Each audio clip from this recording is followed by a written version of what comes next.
Hola, muy buen día, espero que tengan un excelente día. Me presento, me llamo Claudia Martínez y estoy tomando el curso de asistente educativo con la profesora Jessica Gómez.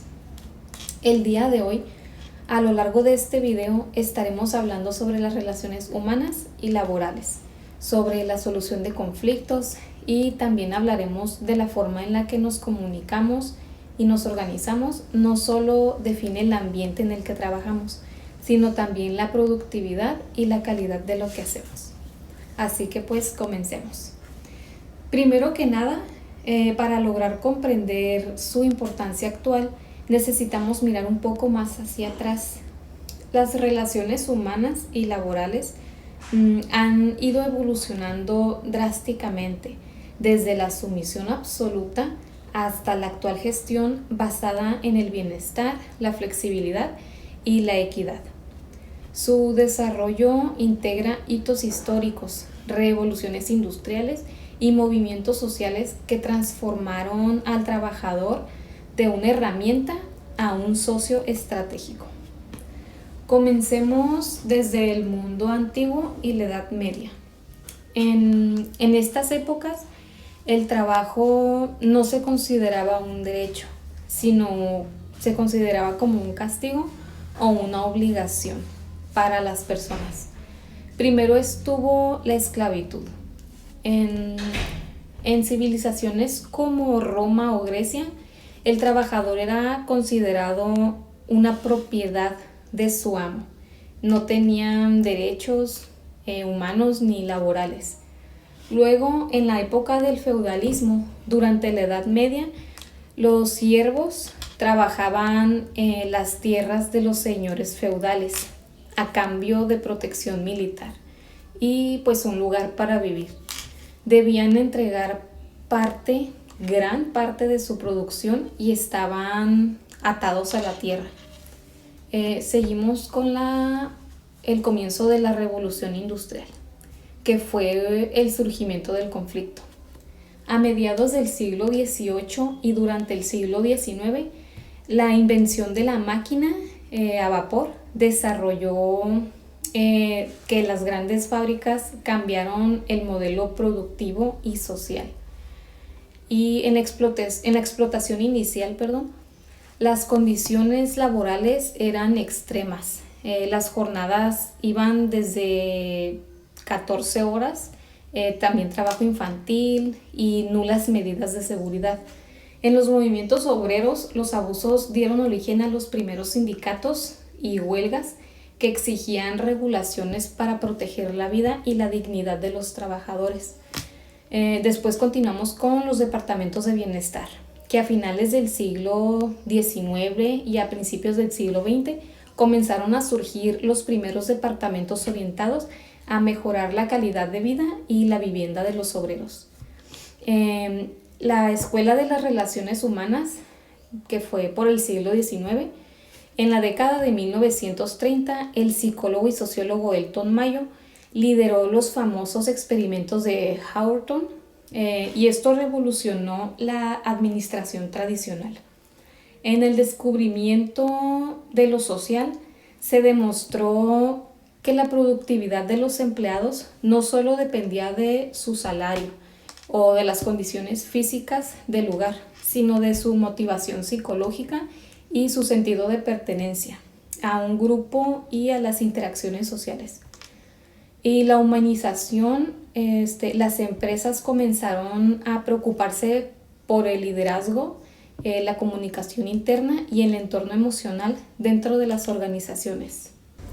El siglo XIX tardío fue el auge de los derechos del sindicalismo posterior a la Segunda Guerra Mundial. Y con la fundación de la Organización Internacional del Trabajo, que es la OIT, en 1919 el panorama laboral cambió a nivel global. Los derechos fundamentales se establecieron formalmente las jornadas de 8 horas, las vacaciones pagadas, la seguridad social y el derecho a la huelga y a la negociación colectiva. La evolución de los recursos humanos en los departamentos de bienestar evolucionaron hacia una gestión moderna de los recursos humanos, enfocándose en la selección, en la capacitación y en la administración de nóminas. En la actualidad tenemos bienestar y flexibilidad. El mercado laboral moderno experimenta una transformación radical gracias a la digitalización, a la inteligencia artificial y el cambio generacional. Ahora también hay enfoque en las personas. Las organizaciones han migrado a una cultura que anteriormente era de ordena y obedece, a una centrada en la experiencia del empleado, el equilibrio entre la vida personal y laboral y un liderazgo empático. También existen nuevos modelos que son como el trabajo remoto híbrido, sumado a las plataformas de concialización globales. Han flexibilizado la forma en la que nos relacionamos profesionalmente. También hay retos actuales que son como los focos principales hoy en día, que incluyen evitar el acoso laboral y también ayudan a prevenir el desgaste profesional y a fomentar la diversidad de inclusión en los equipos. Y bueno, entremos de lleno a las relaciones humanas. Estas se refieren a interacciones psicológicas y sociales que ocurren de manera natural entre los individuos. En el trabajo no somos robots. Llevamos con nosotros nuestras emociones, nuestra personalidad, nuestras habilidades sociales y para que las relaciones humanas sean funcionales y saludables, existen 3 pilares que debemos de dominar. Como primer pilar tenemos la inteligencia emocional. Popularizada por Daniel Goleman, es la capacidad de reconocer nuestras propias emociones y la de los demás. Un colaborador con alta inteligencia emocional no reacciona de forma impulsiva, sino que procesa, entiende y también actúa con madurez. Como segundo pilar tenemos la asertividad y la escucha activa. La comunicación es la columna vertebral de este tema. No basta con oír. La escucha activa implica validar lo que el otro dice sin juzgar de inmediato. Y la asertividad es la habilidad de poner límites y expresar opiniones sin caer en la pasividad ni en la agresión. Y por último tenemos la empatía, el respeto y la diversidad. Cada persona tiene una historia, una formación y una forma de procesar diferente el mundo. La empatía nos permite construir puentes en lugar de barreras. ¿Qué pasa cuando sumamos las relaciones humanas y las relaciones laborales? Pues obtenemos el clima organizacional, que es la percepción colectiva que los trabajadores tienen sobre su entorno laboral. Un buen clima reduce la rotación de personal y aumenta el compromiso. Sin embargo, la convivencia diaria y las presiones del trabajo inevitablemente generan conflictos. El conflicto es algo muy natural. Si se maneja bien, es una oportunidad de mejora. En las relaciones laborales existen 3 figuras o 3 métodos principales para destrabar un conflicto cuando las partes no se ponen de acuerdo solas. Número 1 es la negociación directa. Las 2 personas implicadas se intentan hablar de forma madura y llegan a un acuerdo sin intermediarios. La número 2 sería una mediación. Es cuando una tercera persona neutral, ya sea un supervisor, un colega o el Departamento de Recursos Humanos, interviene para facilitar el diálogo de estas 2 personas. El mediador no decide la solución, solamente ayuda a que las 2 partes se entiendan. Y por último, el arbitraje. Un superior toma la decisión final basada en el reglamento de la institución después de escuchar ambas partes y se usa solamente cuando el acuerdo voluntario es imposible ya de arreglarlo. Hay diferentes tipos de conflictos en el ámbito laboral. Para solucionar un problema, primero debemos de saber de dónde viene. Los conflictos suelen clasificarse en 3 categorías. Primero están los conflictos de comunicación, que son los malos entendidos, la falta de información o asumir cosas que el otro no dijo. Un ejemplo sería: un compañero asume que a ti te tocaba entregar un reporte porque siempre lo haces tú, pero a ti nadie te lo notificó formalmente. En segunda están los conflictos de relación o interpersonales, que son los choques de personalidad, las diferencias de estilo de trabajo o la falta de empatía y de respeto. Por ejemplo, trabajar con alguien que tiene un estilo muy rígido y muy perfeccionista, cuando a lo mejor tu estilo es más flexible y dinámico. Y ahí ya sería de que chocan mucho. Y por último están los conflictos de tareas o recursos. Estos son como desacuerdos sobre cómo hacer el trabajo, el reparto inequitativo, la carga laboral o la escasez de material de apoyo. También un ejemplo sería como en un centro educativo hay 2 profesoras que necesitan usar el mismo salón de cómputo o a lo mejor el mismo material didáctico a la misma hora. Para la resolución de conflictos es muy importante mantener la calma, controlar nuestras emociones, y como primer paso tenemos el autocontrol. Antes de hablar debemos de respirar y separar las emociones del problema. Tenemos que evitar que una discusión profesional se convierta en un ataque personal.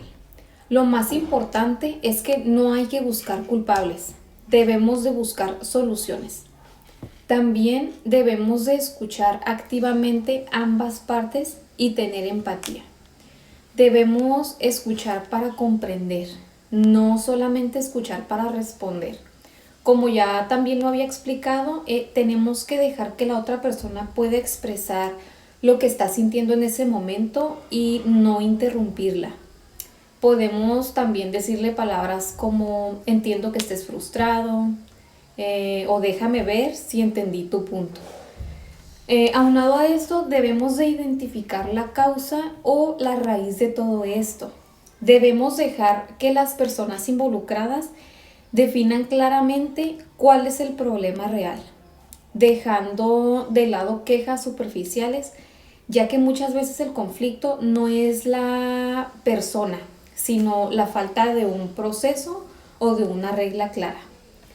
Podemos proponer soluciones de acuerdo mutuo y buscar soluciones para ambas partes, para que puedan ceder un poco y que puedan solucionar lo más importante. Tenemos que evitar imponer una solución a la fuerza. También podemos acordar un plan de acción y dar un seguimiento para llegar a un cierre. Cómo establecer compromisos claros, como quién haría qué y para cuándo. Y también podríamos programar una plática breve o a lo mejor una semana después para asegurarse de que la solución esté realmente funcionando. Para entender el conflicto debemos de entender qué es lo que pasa dentro de la mente humana, dentro del entorno laboral. En la escalera de la inferencia de Chris Argyris, el proceso mental por el cual pasamos de un hecho objetivo a una suposición destructiva en segundos, tenemos como primero el hecho, lo que pasa. Por ejemplo, un compañero no me saludó al llegar por la mañana. Lo que nosotros interpretamos es que está molesto conmigo o a lo mejor le caigo mal. Como conclusión que nosotros mismos tomamos es un grosero, así que yo tampoco lo voy a saludar ni le voy a ayudar con su reporte. Eso muestra que nosotros reaccionamos a nuestras interpretaciones y no a la realidad. La barrera del rol ocupacional en las organizaciones como escuelas o empresas, cada puesto tiene prioridades distintas. Por ejemplo, el área administrativa cuida los recursos y presupuestos, y el área operativa o el asistente educativo cuida la atención directa y las necesidades del día a día. Muchas veces un conflicto no es personal, es simplemente el choque de dos roles intentando cumplir con sus respectivas funciones. Ok, vamos con unos ejemplos prácticos de una aplicación de un conflicto con un antes y un después. Como primer escenario tenemos la situación y es la siguiente. Dos colaboradoras sienten que una trabaja más que la otra en la planeación de las actividades del día. Un manejo incorrecto sería la evitación o la agresión, que sería como dejar de hablarse, se mandan indirectas o se quejan con otros compañeros, creando un ambiente tenso entre todos y afectando la atención general. El manejo correcto sería una solución asertiva. Se sientan con su agenda en la mano, revisan las tareas asignadas, descubren que una de ellas tiene más actividades que la otra o que toman más tiempo de lo planeado y redistribuyen los roles de una forma equitativa. Como segundo escenario tenemos la siguiente situación que sería, por ejemplo, un miembro de un equipo corrige o cambia las instrucciones que tú diste frente a los demás o con alumnos. El manejo incorrecto sería discutir o reclamarle ese mismo instante frente a todo el grupo, todas las personas, perdiendo ambos autoridad. El manejo correcto es esperar el momento del descanso o al final de la jornada para poder hablar en privado. Oye, ¿sabes qué? Aprecio tu apoyo, pero cuando me corrijas frente al grupo, se pierde el orden. Prefiero que lo podamos hablar en privado o si no, antes de iniciar nuestra jornada. Los estilos de afrontamiento del modelo de Thomas Kilmann explica que no todos reaccionamos de igual manera ante un problema y clasifica los estilos de resolución de conflictos en el ámbito laboral según dos ejes. La primera es la asertividad, que es el interés por uno mismo, y la cooperación, que es el interés hacia los demás. Esto se divide en 5 estrategias fundamentales. Como número 1 tenemos la competencia, que es la alta actividad y baja cooperación. Se busca ganar a toda costa y es útil en decisiones rápidas o emergencias, pero puede deteriorar el ambiente laboral ya que solamente se centra en uno mismo. Como segundo tenemos la colaboración, que es la alta actividad y la alta cooperación. Se busca un beneficio mutuo, que es ganar-ganar, y requiere tiempo, pero fomenta la innovación y el trabajo en equipo. El compromiso, que es la actividad y la cooperación a medias, porque busca un punto medio o parcialmente por ambas partes y es ideal para acuerdos corporales o rápidos. La evitación va a ser una actividad baja y baja cooperación para posponer o eludir. El problema funciona ante temas triviales, pero desgasta si se ignoran los problemas críticos. Y como último, la acomodación, que es la baja asertividad y la alta cooperación durante las necesidades del otro, para mantener la armonía cuando el asunto es más importante para la contraparte. Y esto nos dice que no existe un estilo correcto, sino que su efectividad depende de cada persona o de cada situación. Y bueno, esto es todo de mi parte. Les agradezco mucho por su atención y quedo a su disposición por cualquier duda o comentario. Que tengan un excelente día. Hasta luego.